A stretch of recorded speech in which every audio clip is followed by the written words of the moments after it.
Early users of tobacco in Russia had their noses cut off. Repeat offenders, their heads. In Rome, Pope Innocent XII excommunicated anyone who dared to smoke inside St. Peter's. In 14th century Egypt, marijuana users had their teeth yanked out, one by one, as punishment. And in China, opium smokers were sometimes strangled in public as a warning to the rest. Even betel chewers in colonial outposts were fined, flogged, or branded for staining the streets red. That's how terrified authorities in any geography in any century have always been of plants and mushrooms, as terrified as they are today. Because counterculture has always been nothing but government against nature. Then, as now, rulers fought to crush the very substances that let people dream, rebel, and sleep outside control. You want to know where these fun anecdotes come from? A forgotten Victorian book called The Seven Sisters of Sleep by Mordecai Cook, published in 1860. It's the first global catalog of intoxicants: opium, hashish, betel, tobacco, coca, mushrooms, and alcohol. Seven Sisters, Seven Lucid Systems of Sleep. Cook wasn't using sleep in the narrow sense of bedtime rest. For him, sleep was a poetic umbrella for all states that soothed, intoxicated, transported, or expanded the mind. Each sister altered consciousness as well as brought oblivion, dream, and ecstasy. And here's where it gets wild. A copy of Cook's book sat in the Bodleian Library in Oxford. A young mathematics lecturer named Charles Dodgson, better known as Lewis Carroll, was a regular visitor. Carroll, who had seven sisters of his own and who suffered lifelong insomnia, was instantly drawn to the strange volume. Did the fly agaric mushroom chapter help seed Alice in Wonderland? You tell me. By the way, I'm Tatiana Voloshin, career coach, founder of Unidelics, and a guide to that strange intersection where careers, consciousness, and natural intelligence meet. I help people find clarity in a world that feels like Wonderland, blending ancient tools, breath, plants, mushrooms, with the modern courage to see life differently. You're listening to Unidelics podcast. This is episode 10 of our Culture Clinic series. And today we dive into The Seven Sisters of Sleep, a fascinating book written in 1860 by the mycologist and naturalist Mordecai Cook. And while it's got nothing to do with our story, I can't resist mentioning that Cook was also the first editor of a magazine with the loveliest name, Science Gossip, a monthly medium of interchange and gossip for students and lovers of nature. Don't you love it? That's what we, lovers of nature, do here: gossip about science. Before we chase rabbits down holes, let's linger on the beauty of this book. Cook did something almost no Victorian dared. He wrote without prejudice about non-Europeans, treating their sacred plants with curiosity rather than disdain. That makes the Seven Sisters of Sleep more than just a plant survey. It's a Victorian door into consciousness itself. So, let's meet the sisters one by one. The eldest is Opium. Now, 19th century medicine was obsessed with this stuff. If you had a cough, opium. Toothache, opium. Couldn't sleep, opium. Child crying, opium. Honestly, if your horse sneezed, probably opium too. It was the Swiss Army knife of Victorian pharmacology. Cook even complains in The Seven Sisters of Sleep that samples of opium tested by doctors often contained no opium at all. Already in the 1860s, they were cutting and diluting it so badly that sometimes you were basically buying colored chalk. That's the Victorian equivalent of today's Amanita gummies on Etsy. 95% don't even contain Amanita. Same scam, different century. Meanwhile, polite society was having its own little opium romance. The same ladies who led temperance rallies, preaching against the evils of alcohol, demanding their husbands swear off whiskey, same ladies would come home from those meetings nerves all frazzled and quietly sip their laudanum drops. Which, by the way, is just opium in wine. Say no to booze, darling.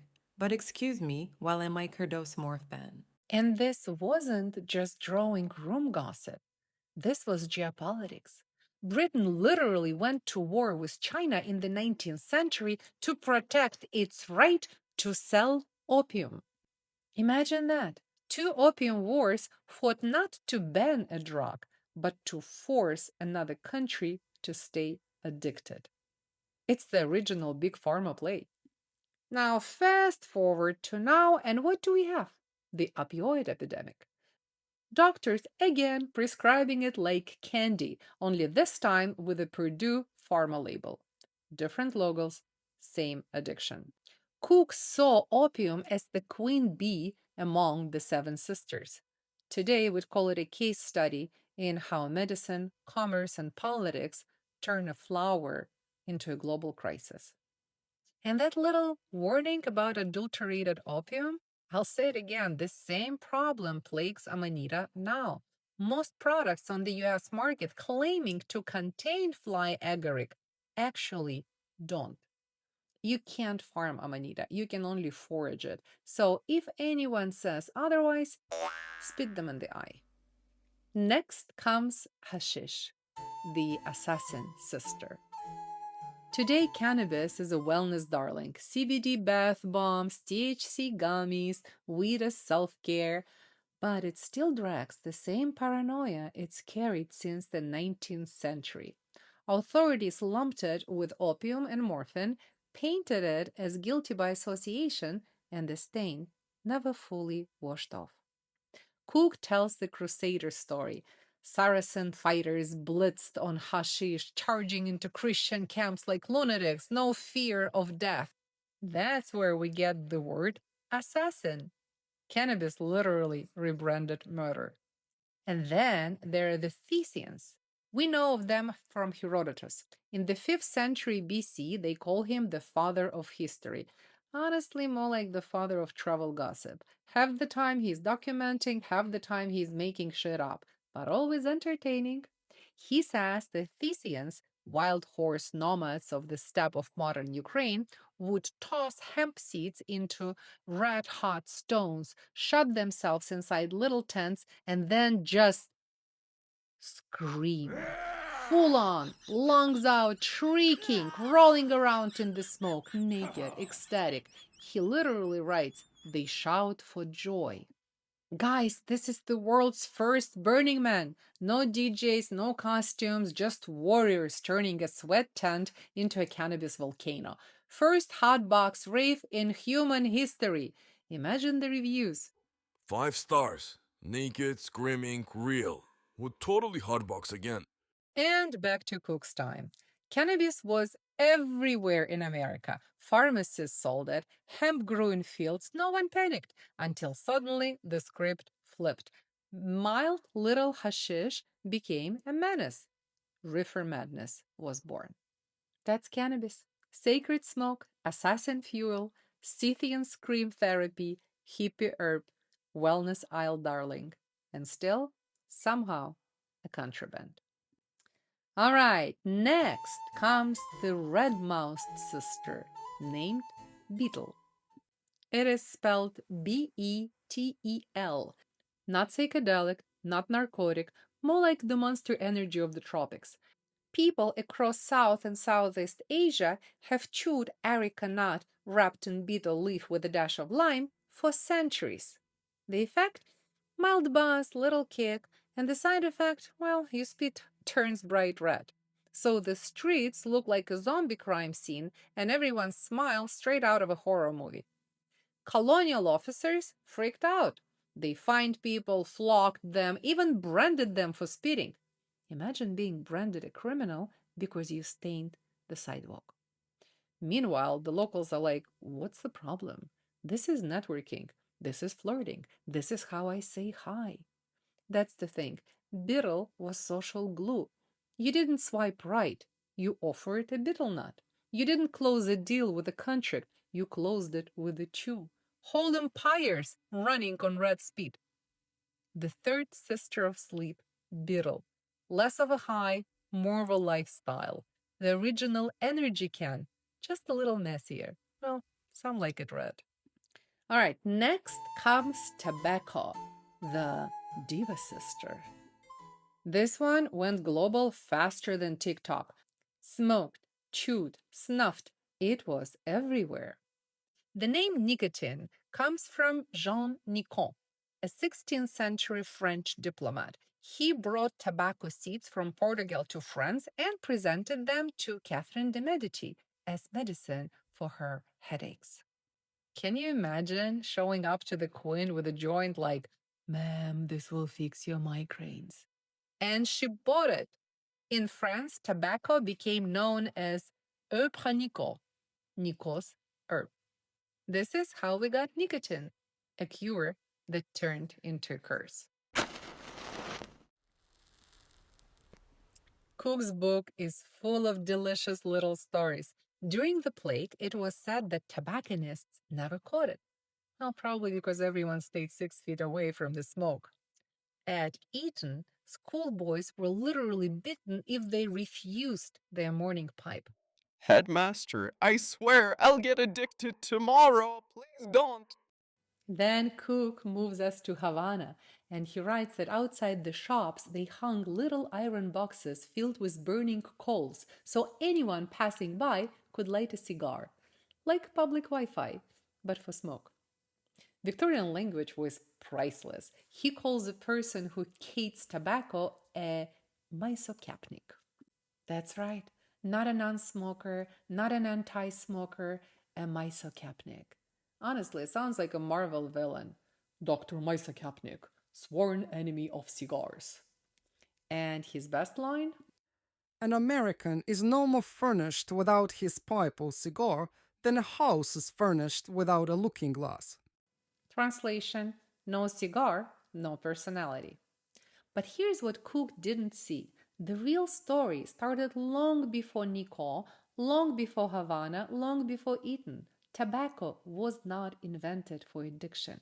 It was a medicine of clarity. Indigenous nations used it in ceremony with intention, not to numb, but to sharpen. Not a party trick, a sacred tool. And look at what it became. Packaged, sold, industrialized, weaponized. The pipe of clarity turned into the Marlboro pack. The medicine turned into mass marketing. And someone had to push that shift. Was it the people? Or was it the machine that governs what people consume? That's tobacco for you. Clarity twisted into commerce, from sacred leaf to global empire. The diva with a cigar and a long trail of smoke behind her. Next comes coca, the sweetheart sister. Not cocaine, coca, the leaves chewed in the Andes for thousands of years. High altitude, thin air, endless work in the fields, coca was the loving helper. You tuck a handful of leaves in your cheek, mix it with a little lime, and suddenly you can breathe easier, walk longer, carry heavier. It was not about a buzz, it was about survival. The plant said, I've got you. And then along came Europe. And instead of listening, they did what they always do. They took a sacred leaf, put it in a lab, cranked it up to 100, and made a monster. Powdered it, snorted it, injected it, bottled it. Suddenly, the gentle Andean helper turned into a party drug for rich idiots. In 1860, Sigmund freaking Freud turned 4 years old. Quarter century later, he becomes the father of psychoanalysis, as well as the original cocaine influencer. This man was writing love letters to coke. He thought it cured depression, indigestion, fatigue, you name it.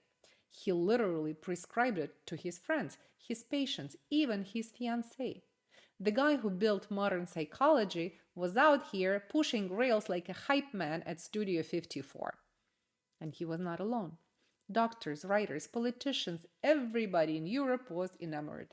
Coca wine, coca tonics, coca cigarettes, it was the Red Bull of the 19th century. Except, instead of giving you wings, it gave you nosebleeds and heart attacks. Meanwhile, in the Andes, people just kept chewing their leaves, the same way they always had, loving, steady, and supportive. That's coca, a medicine of endurance and breath, until the West kidnapped her, stripped her down, and turned her into cocaine. Moving on to my favorite red sister, Amanita muscaria. The red-capped, white-dotted muscaria, the fairy tale mushroom, the Siberian sacrament, dear to my heart, and that's why I was dying to see what Cook would say. And here's the thing, he doesn't give us much. A whole book on intoxicants written by a mycologist, a mushroom man, and Amanita is almost an afterthought. But what he does say is fascinating. He talks about Siberia, where the shamans used it for ecstasy and visions, not just eating it, but passing it on, literally drinking the urine of someone who had already consumed it because the active compounds survive digestion and come out stronger the second time around. That was the recycling system. Cook also notes its presence in Northern Europe, in Norway and Lapland, where reindeer were known to eat the caps and stagger around drunk on it. And then silence. He stops. That's it. As if Amanita wasn't worth more than a footnote, which to me is insane. This mushroom is a universe. I wonder what Cook would say about it today. Would he talk about how people keep confusing Amanita with psychedelic mushrooms like psilocybin? Different families, different chemistry, different journey. It's like comparing an ant with a whale. No common ground at all. Would he notice how modern products that claim to have Amanita usually don't? How it's been turned into a gimmick, packaged and sold, stripped of its real power, misunderstood and abused. In Cook's England, Amanita was folklore, fly poison, a naturalist's curiosity. In Siberia, it was a doorway to spirit. And today it's a mushroom everybody talks about, but almost nobody actually understands. Amanita is something stranger, older, harder to pin down. A sister who refuses to be simplified. And finally, the respectable sister, alcohol.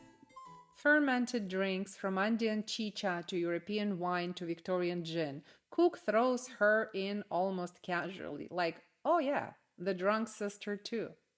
And isn't it funny? The one intoxicant that actually wrecks more lives than all the others combined is the one we dress up in tuxedos and serve at weddings. Opium, hashish, coca, scandal, prison, war, alcohol, champagne toast. Cook lists it alongside the exotic sister as if it's just another curiosity. But by the 19th century, booze was the backbone of empire. Gin for the working class, rum for the colonies, brandy for the officers. Every culture had its brew, its daily ritual of knocking yourself sideways. And that's the irony of the whole lineup. The deadliest sister got the best PR. She was the respectable one, the normal one, the legal one, and yet she's the one that toppled families, bankrupted men, filled graveyards. This sister is neither exotic nor mysterious. She's just everywhere. The one standing next to you at weddings, board meetings, funerals. The one clinking glasses in victory and drowning sorrows and defeat. Alcohol isn't holding society's hand as it stumbles down the stairs. Alcohol is the stairs. And half the time, she pulls the whole house down with her. And that brings us to today. Because here's the thing. When it comes to the seven sisters, what survives isn't the substance itself. It's the myth, the panic, the misunderstanding. People don't know their facts. We fret about the wrong dangers. We demonize the wrong plants. We normalize the wrong poisons. And that's why we gossip about science here. Not to romanticize, not to demonize, but to learn, to tell the difference between medicine and abuse, between myth and fact, between what helps you live mindfully and what just numbs you until the weekend. Yes, I see addiction all the time. Alcohol in boardrooms, cocaine in finance, stimulants in the fast track. People terrified of innocent mushrooms like Amanita while they're already dependent on whiskey or coffee. Funny thing is, Amanita can actually help break alcohol dependency. It's not a crutch, it's a reset when used intentionally and with respect. So, what do we do with the sisters? We don't banish them, we learn their stories. We recognize that each one, opium diluted, coca powdered, tobacco twisted, alcohol glorified, Amanita misunderstood, they all reflect a human desire to soothe, to endure, to heal, to transcend. So let's meet the sisters without fear. Let's learn, understand, live mindfully, and tell better stories about the tools we use to survive. Because the only dependency worth worrying about is the one that steals your future without you even noticing. Thank you so much for listening and for staying with me. You are an important part of this journey. If you'd like to keep the conversation going, join our WhatsApp group where we dive into these fascinating books and swap stories about mushrooms, myth, and mind. And if you've been wondering why I mix meditation, breathwork, mushrooms, and all that book and movie wisdom into career coaching, the answer is at unidelix.com. Please subscribe, share this podcast with a friend, and if you enjoyed it, leave me a good rating. It helps more people find us, and it keeps these conversations alive. This was Unidelix Culture Clinic. I'm Tatiana Voloshin. See you next time.